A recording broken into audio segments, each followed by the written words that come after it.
culture. So I'm going to start this off with Simone. What does culture mean to you? Culture is, for me, is defined by an intrinsic rhythm between individuals based on their environment and how they move in this world that dictates their perspective, dictates their perception, and dictates their reality. All right. What does culture mean to you? For me, culture is really the soul of a people.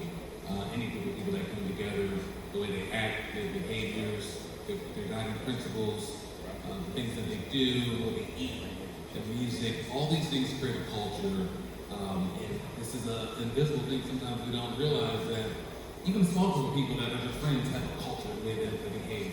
So culture is constantly evolving, but ultimately for me, it's the soul of the group that come together to actually.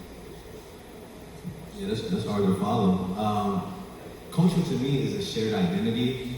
It's a shared group of goals, no matter what that culture is. If you have like subgroups, like you're saying, within those greater cultures, and the norms, the rituals, the mores, that group of people, like you said, if it's two friends, every time we see each other, we slap up. You know what I mean? If it's a party group, you know, all we do is go out and party. We know how our rituals work. So culture to me is just that shared identity and behavior that a group of people might have. Absolutely. Thanks. Thanks. All of what you guys said is definitely important about culture. But what builds that is community, and like-mindedness. So if you have like-mindedness along with the right culture, whatever that culture might be, it might be architectural, it might be agricultural, it might be whatever piece of what you're trying to do, whatever sector, build that community first and become stronger from the beginning. Okay, so what I'm hearing is that we have shared values between the community that governs how we act and how we interact with one another and those outside of our culture. Would that be agreeable to you guys? Okay, so now, how do we take culture and do we utilize technology and entertainment to empower culture? Or do we utilize our culture to empower entertainment and technology? Good question. I think power is important. Utilizing the power of the culture, because again, it brings that community of like-mindedness, which I like, and how I build my community. All right, at the very base of it all, you must also have a shared energy. And that energy has to definitely be in one unison. And that's what. So I think that you take culture and that's the driver when infusing it into entertainment and tech, because it's where you begin. It's your common ground. And so you always have to start with Genesis and go from there. Then our stories are authentic. Our messaging is authentic and precise. And it's coming from an original point of view. And it's not the story that's being told on us, it's the story that we're telling. And when you're looking at this intersection of culture, entertainment, and technology, when entertainment and tech lead and culture is appropriated, then we have the stories that have been fed to us and fed to the larger community about who we are, how we move, which sets the stage for such stereotypes that for generations we're never able to overcome. So I think that if you look at, how you lead with the most, amazing thing about this tech to me is the storytelling capacity within the smart contract that is immutable. And to leverage that to be able to create our messaging from a place of authenticity, a place of knowledge, a place of historic foundation, that in itself will completely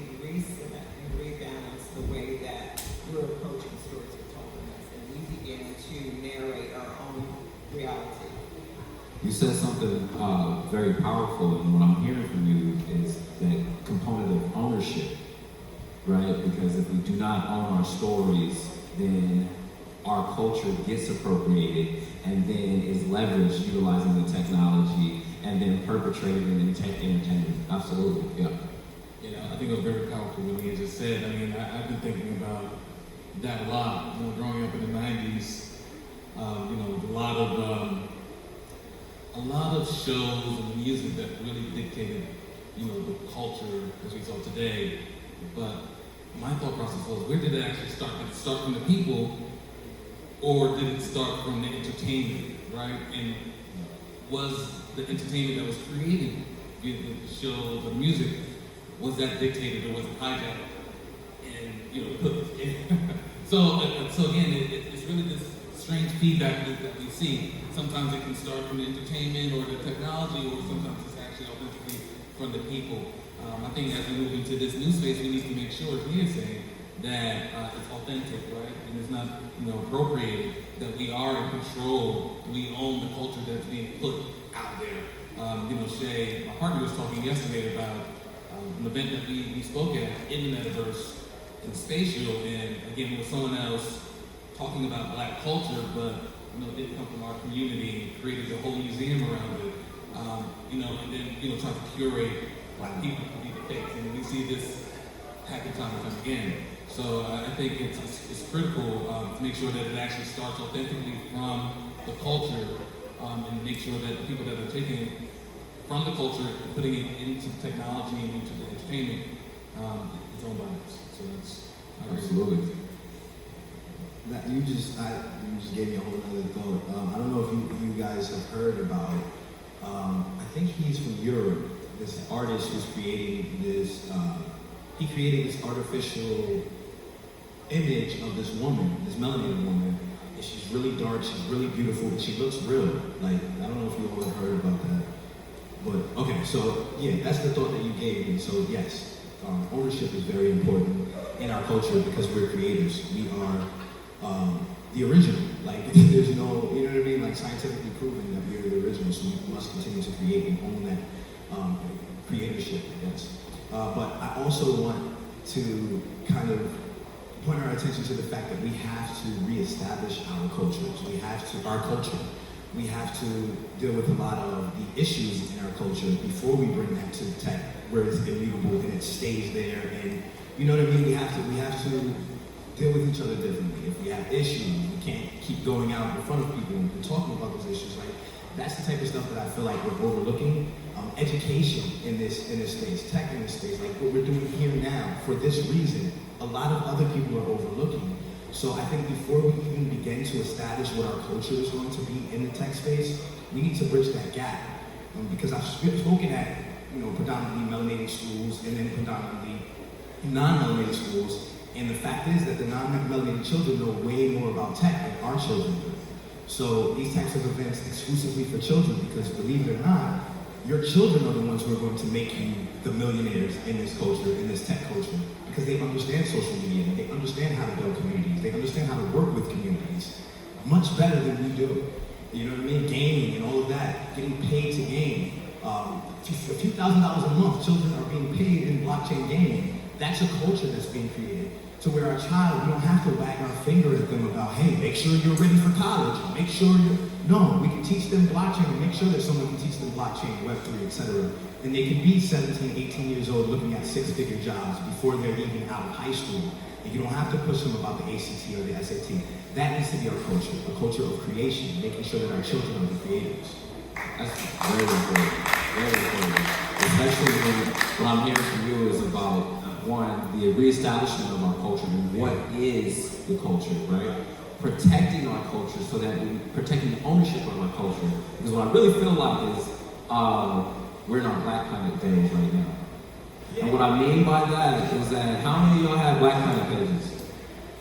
Oh, okay, so you're gonna say that me and him the only nerd in the room right now? Is that what okay, thank you. All right, so y'all didn't have Falling Stars and music on your page? Is that what you're trying to tell me right now?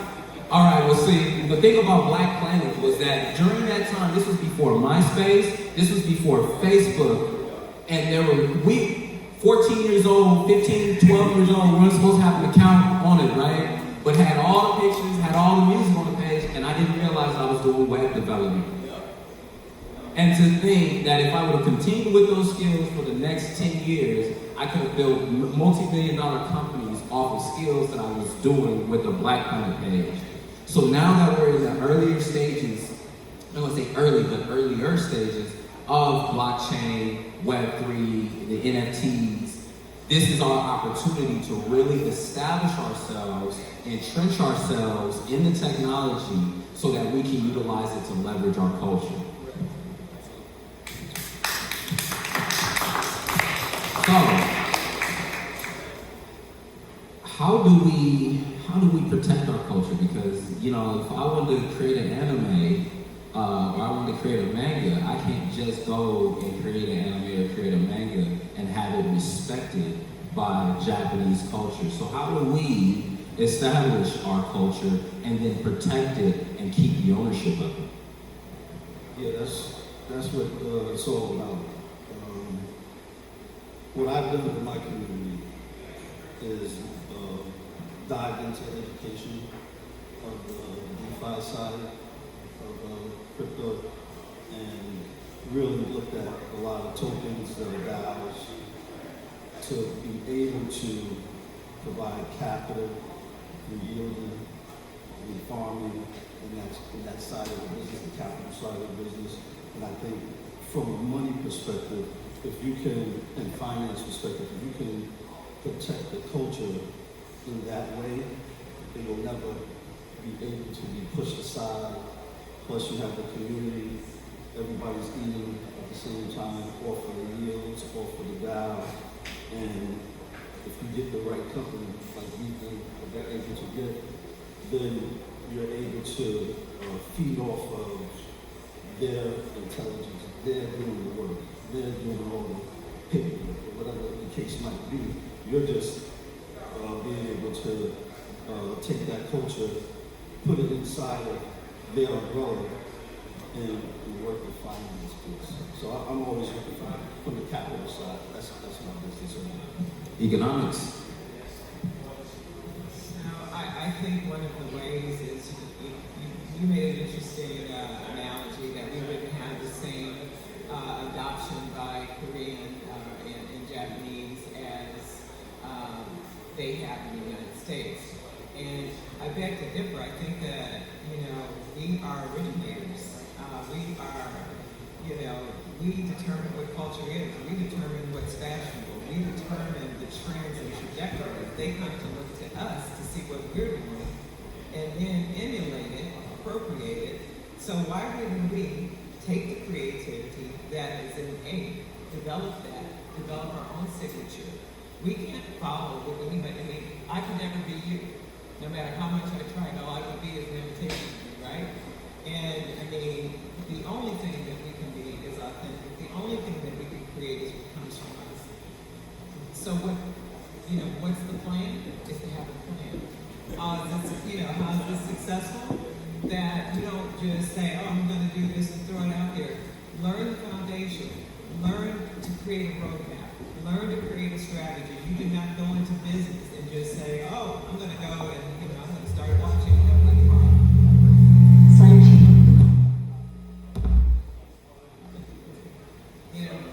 where are you going with it? Where are you going to do with it? The same thing goes for any creation in Web3. Develop your strategy. Understand, the end goal. What is the utility? What's the plan?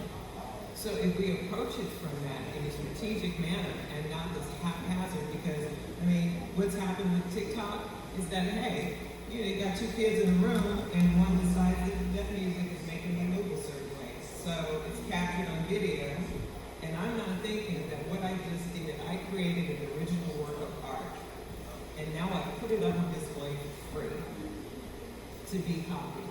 How about if at the same time we did the dance, they implemented it and tokenized it as an NFT? Now that's ownership.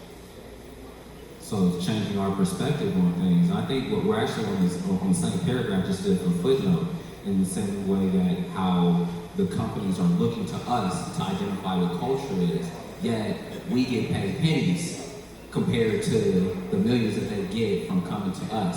So that last piece about what you were saying is really about ownership is the critical piece. Absolutely.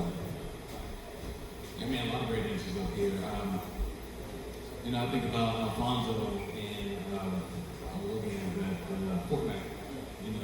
That's a perfect example of something that was taken and utilized, and he wasn't able to. I think he won the ball for but he did. But again, what he did.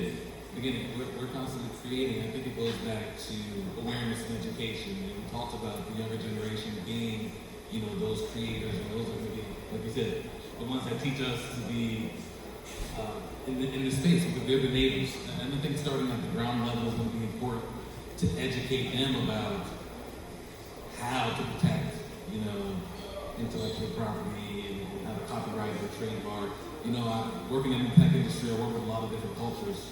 And understood, and I saw that they had schools on weekends in the Indian culture and the Russian culture. They had schools where they would educate their children on their culture.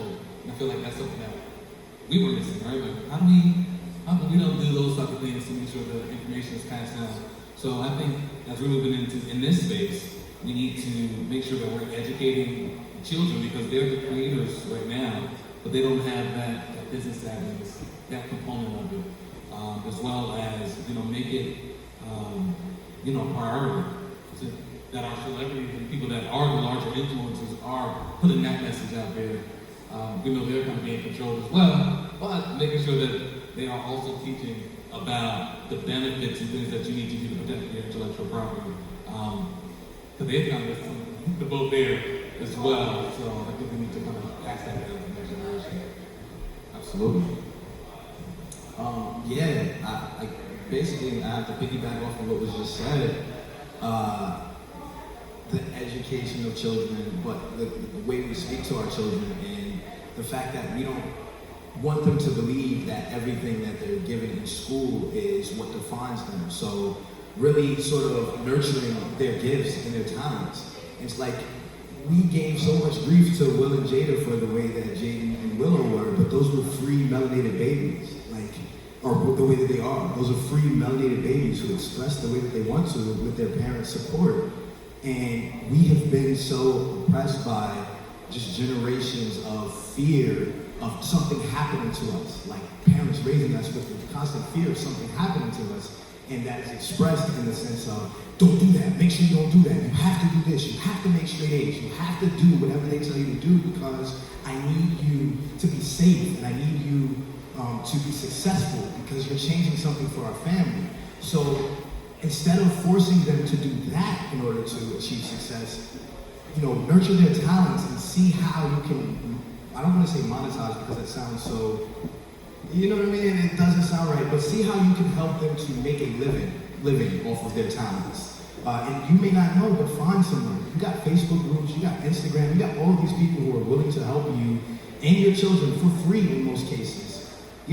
Just nurture their talents, and I really believe that will be something that will completely change the way that we create. So we got a few more minutes left on this panel, but one of the common threads I keep hearing is about education, our children, our youth, right? And we can't blame our children for acting the way that they act because we're the parents, right? So what tools are we empowering our children with, and what mindsets and attitudes are we giving our children? And what you said about coming from a place of fear and trauma is because we have not responded in the way that other communities have responded to attacks on their community. Whether that be physical attacks, whether that be financial attacks, whether it be economic attacks, whether it be cultural attacks. So I think part of shifting that culture is being some head busters when it comes down to it, in terms of if like Alfonso had to do, was I'm busting you over the side of the head because you've stolen something from me, and not allowing those kinds of things to ride. So could you go ahead and give us some final thoughts, and I'll come back to you later. I think this is a great conversation, like you said. I want to get back to what you were saying about children, the culture is evolving. Right now, it's different from the way it used to be because of social media and because they have access. The culture is not as tight, and we're not able to influence. I don't think parents realize how children are really being influenced by millions of people around the world. There's more of a global culture and children are pulling away of people. Their parents are not paying attention to that. So, to all the parents out there, make sure that you really are having conversations. You know what your children are doing online, because they are. You'll notice in the conversations, I'm sure, that the mindset is different than it used to be, and it's evolving rapidly. So I think it's really important to kind of make sure that we pull them back in.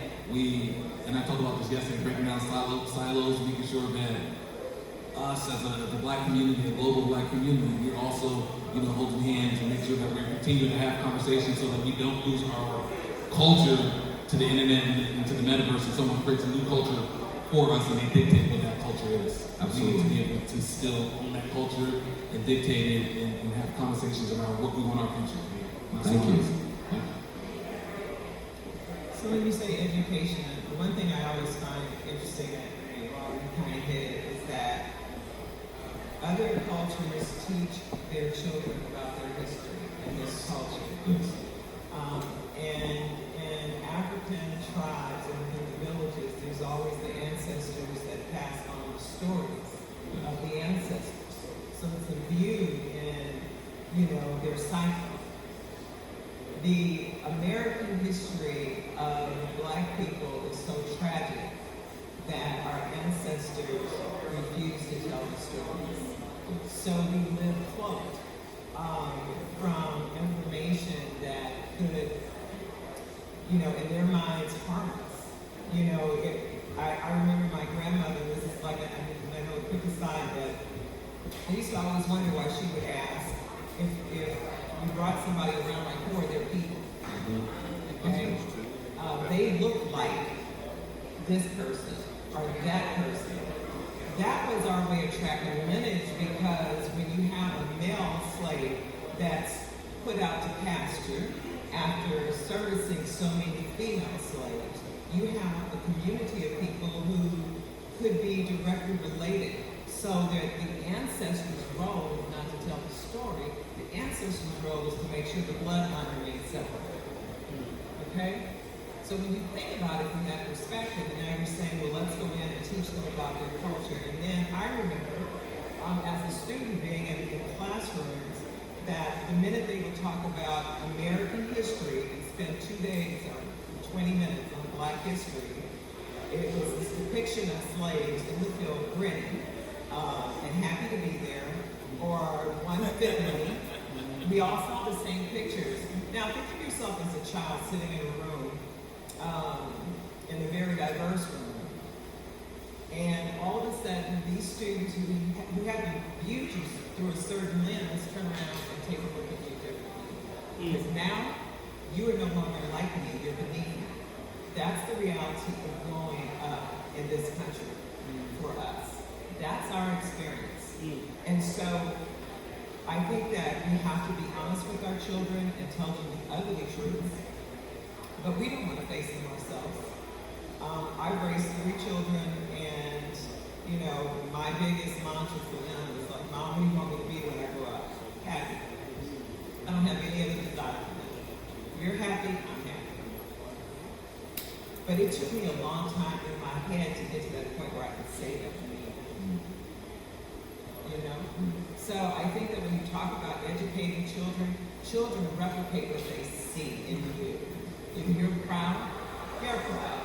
If you're free, they're free. If you're happy, they're happy. So I think it's how we present ourselves.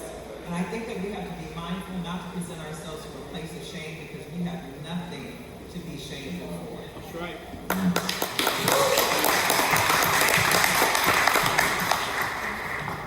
Yeah, along with what everybody is saying, I think we all heard the term, it takes a village.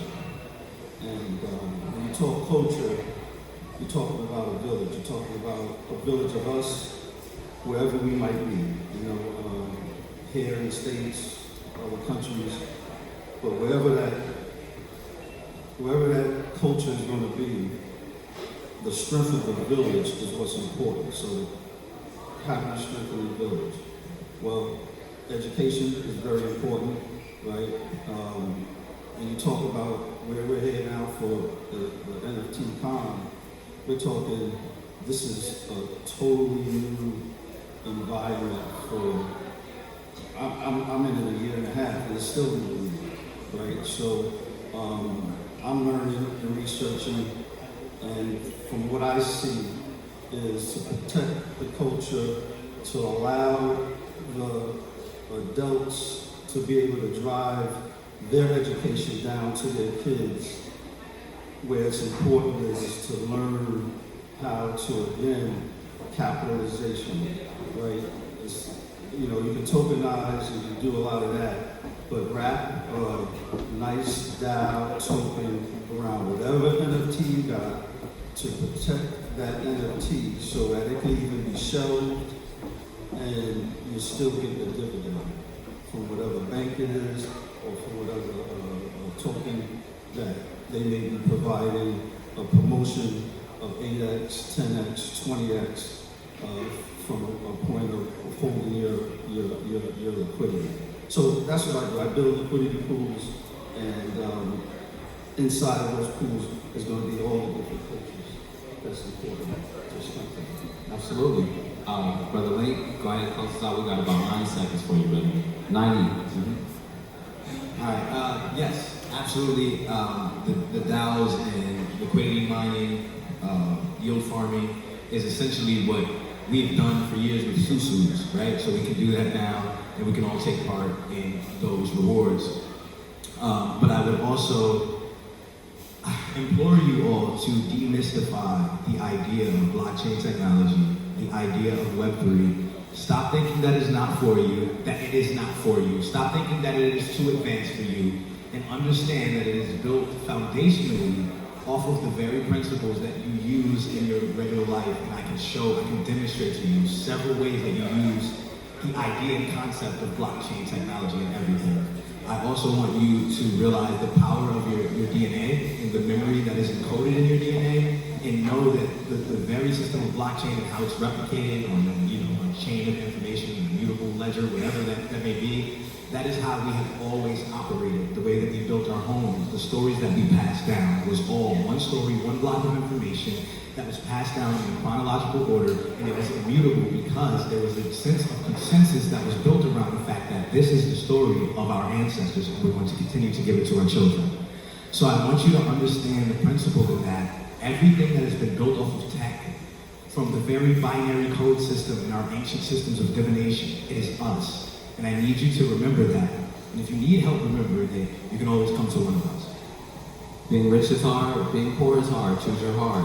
Thank you. I want to thank this esteemed panel. Thank you so much. Thank you so much. So go ahead and wrap that up, and thank you, everybody.